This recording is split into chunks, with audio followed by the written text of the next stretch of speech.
In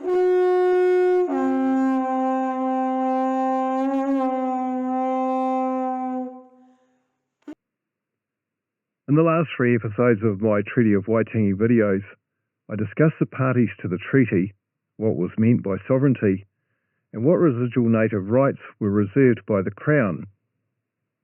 In this episode, first, I have to say that I don't speak the native language. I risk butchering the pronunciation attempted in this video, despite my valiant efforts not to. There are 3 fundamental bases on which ancestors of New Zealand's pre-colonial natives claim special status. The first is based on ethnicity, the second is based on race, and the third is based on nativity. I've already established that the indigenous native rights reserved in the Treaty of Waitangi are based on nativity, ruling out race or ethnicity as a source of those rights.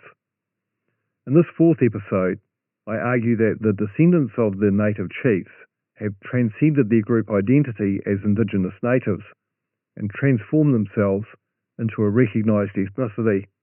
I ask the fundamental question, what is a Maori? Well, the starting point is to explain what the word Maori actually meant to pre-colonial natives in its original form. The word Maori means a common or ordinary person. Now that may seem simple enough, but it needs a nuanced appreciation. The pre-colonial natives had no understanding of different races. Their self-identity was based on tribal affiliations.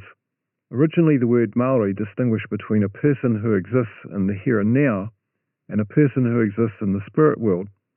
In plain English, Maori could translate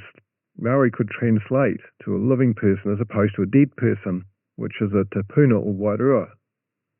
Up to the 1970s in New Zealand, the word Maori was used to describe a person, and a group of such people were known as Maoris.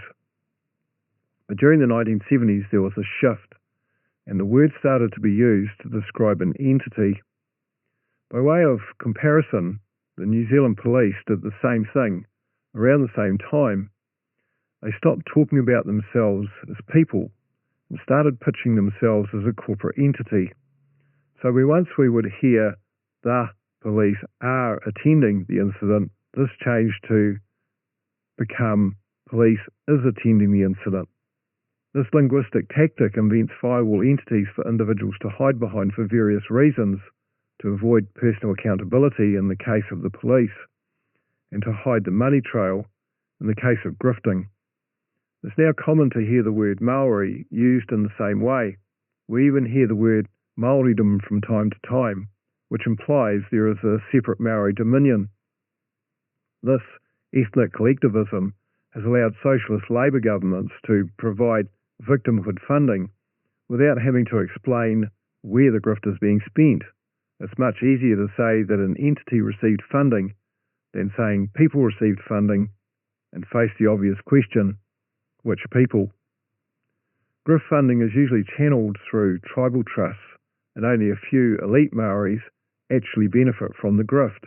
By shifting the identity on which the victimhood is anointed from people to entities, the grifters can hide the money trail from public scrutiny.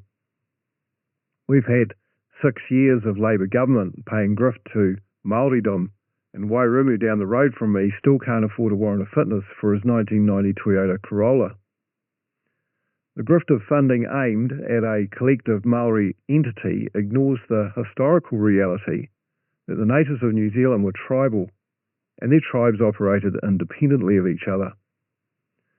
So let's explore the difference between a race and an ethnicity.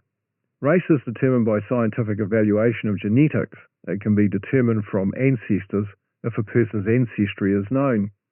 Ethnicity, however, is about heritage, cultural identity, historic origins, and geography. It may include genetics and national identity. By way of example, the race of Asians living in China and Taiwan is the same. However, many Chinese and Taiwanese now consider themselves to be of different ethnicities. Well, there is no such thing as a Maori race. The race of the indigenous natives of New Zealand is Polynesian, and their descendants are hybrid Polynesians. However, there is little doubt that indigenous nativity has evolved into an ethnic identity named Maori, Activists have used leftist propaganda mechanisms to convert Maori from a distinction between the living and the dead to an ethnicity, then to a purported race, and the push is now on to evolve Maori into a separatist dominion. A dominion status is a precursor to independence and a whole new nationality. The phrase First Nation has been used in this country, although the natives have never had a national identity other than New Zealander. There is no such nationality as Aotearoa Stillion.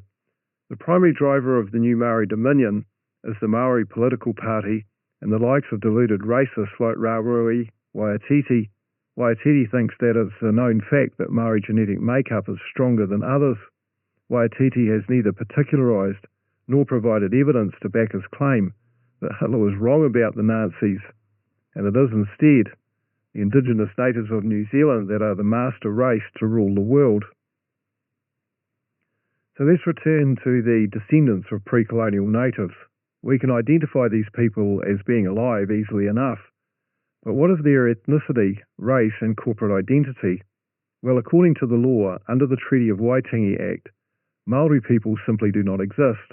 The law states Maori means a person of the Maori race of New Zealand and includes any descendant of such a person. Well, apart from being circular, this legal definition also mistakenly presupposes that there is such a race as Maori. There is not. The race of the indigenous natives of New Zealand is Polynesian.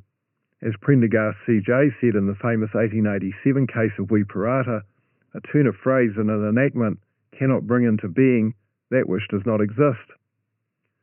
The other issue with the legal definition of Maori is that when an indigenous native passes away and becomes an ancestor, they cease to be a Maori, they become a tupuna. So drawing all of these threads together, where does that leave us? Well, on the one hand, Maori ethnicity remains in transition as fewer and fewer people adopt the culture on the basis of a partial remote ancestral link. On the other hand, Maori ethnicity is being preserved by those who have a native ancestor, who self-identify as having Maori ethnicity, and adopt the culture. Moreover, Maori culture is valued by most New Zealanders overall. Most Kiwis recognise that their Pacific Island has a unique pre- and post-colonial culture and history. Many identify with what is fast becoming the New Zealand ethnicity. The best conclusion I can come to is that Maori is a cultural ethnicity. It's evolved since the late 1300s when Polynesians first arrived in the territory that is now known as New Zealand. That ethnicity has been formed and shaped by the events of history and the passage of time. It's unlikely to die out because of two primary reasons. The first reason is that the native culture is the pre-colonial heritage of New Zealand. Many New Zealanders want to preserve that heritage. Secondly, native culture also provides an identity politics grouping through the perverse legal definition in the Treaty of Waitangi Act. This creates a perpetual landscape ripe for grifting, vote trading, and a specialist grievance industry. This permanent glitch in our constitutional arrangements will always be a source of identity politics for far-left socialist political groups like Labour, the Greens, and most especially the Maori Party. The native versus coloniser narrative is part of the tapestry of New Zealand. It is irresolvable and irreconcilable. As long as there is a legal channel left open, there will always be grifters arguing that the pre-colonial natives did not cede sovereignty. And that is a debate that I'll be traversing in my next video, which you can be notified of by subscribing to my channel. Thanks for watching. Give us a like, would you? See you next time.